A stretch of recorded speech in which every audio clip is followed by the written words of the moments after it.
কেউ যদি নিয়মিত সব সময় ইস্তিগফার করে, সকাল বিকেল চলতে ফিরতে উঠতে বসতে ইস্তিগফার করে, আল্লাহর কাছে ক্ষমা চান, এর উপকারিতা আছে। কি উপকারিতা?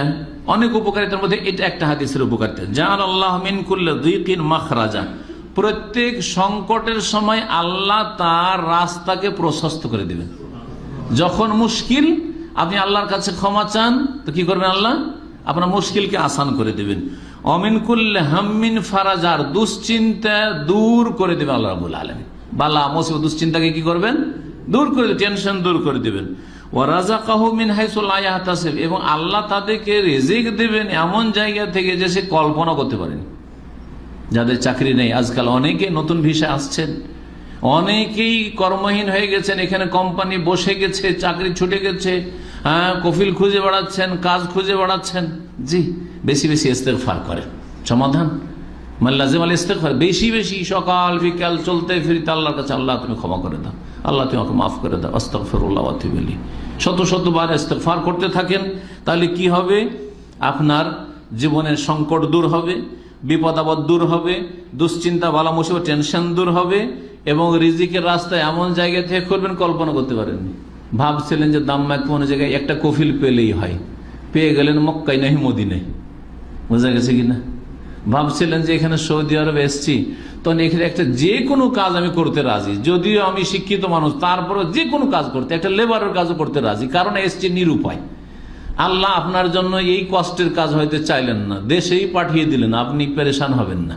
আল্লাহর কাছে ক্ষমা চাইতে থাকেন, আল্লাহ এমন রাস্তা খুলে দেয় যে বাড়িতে বসে বসে দেশে গিয়ে এমন ভালো কাজ পেয়ে গেলেন যে মিন হাইজুল, কল্পনা করতে পারেননি যে আমি বাড়িতে বাপ মায়ের সাথেও থাকবো, স্ত্রীকেও নিয়ে থাকবো, ছেলে মেয়েও নিয়ে থাকবো, আল্লাহ এভাবে রুজি দিবে, এইভাবে রুজিদের কল্পনা করতে পারেননি। ঢাকায় একটা ছেলে আছে, অনেক গল্প আছে, ঢাকায় ছেলেটা আদামাতে থাকতো। এই যে খোড়াদের বিকলাঙ্গ হসপিটাল ছিল আগে, আদামাতে ছিল, এখন চলে গেছে ওই কিং ফাহাদ পার্কের কাছে।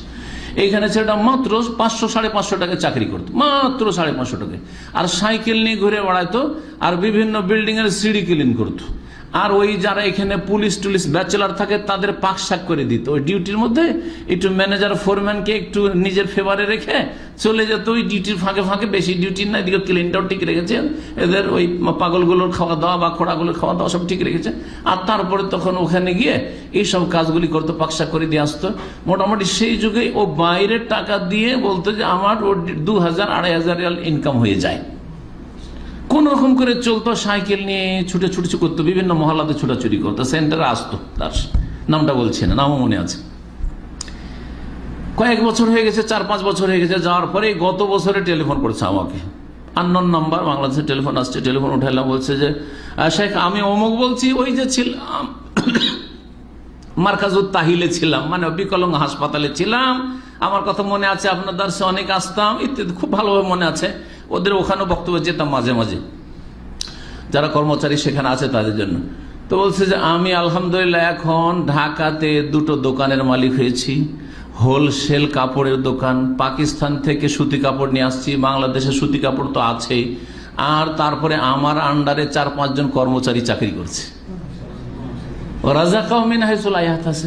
হতে পারে আপনাকে আল্লাহ এর চেয়ে বেশি দিতে পারেন, এর চেয়ে বেশি দিতে পারেন।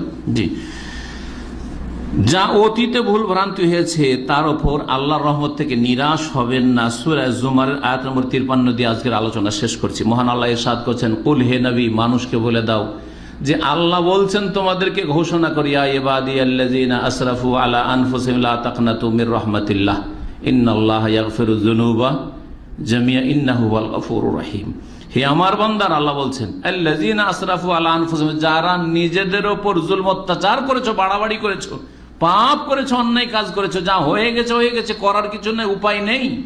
লা তাকনাতু মির রাহমাতিল্লাহ, আল্লাহর রহমত থেকে নিরাশ হয়ে যাবে না যে আল্লাহ আমার উপর দয়া করবেন, আল্লাহ আমাকে মাফ করবেন না, আল্লাহ যে কত বড় আযাব দেবেন, আল্লাহ কোনোদিন মনে হয় জান্নাত দেবেন না, আল্লাহ আমার তওবা কবুল করবেন না। নেগেটিভ কখনো চিন্তা করবেন, যা হয়েছে হয়েছে। এখন সংশোধনের পথে আসেন, তওবা ইস্তেগফার করেন। ইন্নাল্লাহা ইয়াগফিরুয যুনুবা জামিআ, আল্লাহ সব গুনাহ মাফ করতে পারেন। আমি মাঝে মাঝে বলি, যদি আল্লাহ আবু সুফিয়ানকে মাফ করতে পারেন, আল্লাহ খালিদ বিন ওয়ালিদকে মাফ করতে পারেন, আল্লাহ হিন্দার মতো মহিলা যে নবী সাল্লাল্লাহু আলাইহি ওয়াসাল্লামের আপন চাচা হামজার কলিজাকে চিবাতে পারে, সে টুকরো টুকরো করে সেই কলিজাকে সে মালা বানাইতে পারে সুতাতে ভরে, আর সে এত খুশি, লাশের বুকের উপরে চড়ে সে এত খুশি হইতে পারে। আবু সুফিয়ানের স্ত্রী, তাকেও যদি আল্লাহ কালেমা পড়ার তৌফিক দান করেন, জান্নাতের রাস্তা যদি তার সামনে খুলে দিতে পারেন, তো আমরা জন্মসূত্রে মুসলিম, মেলা ভালো কাজও